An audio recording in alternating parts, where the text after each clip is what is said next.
15 gündə 10 kilo challenge'ımın 3-cü gündən hər birinizə salamlar. Günə ilk olaraq bazarlığımı edərək əksiklərimi alaraq başladım və ofisə gələr-gəlməz ilk işim səhər yeməyimi hazırlamaq oldu.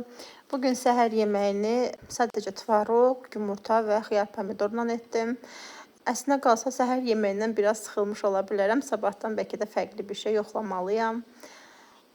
Normalda ofisdə olanda hər zaman yanımda hazır yemək gətirirdim və yaxud da hər hansı bir restorandan və ya fast food sifariş eləyirdim. Amma hal-hazırda pəhrizdə olduğuma görə bütün yeməklərimi özüm hazırlayıram və bir qədər vaxt aparsa və bir qədər yorucu da olsa, bunun mənə çox xeyirli olduğunu bilirəm.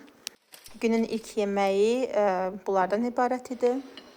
Çay əvəzinə isə bugün kofe hazırlamışdım. Ara öynümdə isə meyvələrdən istifadə elədim. Yarım banandan, yarım apelsindən istifadə elədim.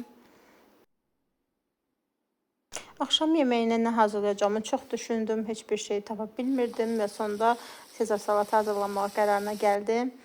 Çox rahat və asan olduğuna görə iceberglər, biraz Sezar sosu və pomidor və toyuqdan ibarət idi. Sosun nisbətən kalorili olduğunu bilsəm də özümü bu yolda yormaq istəmirəm.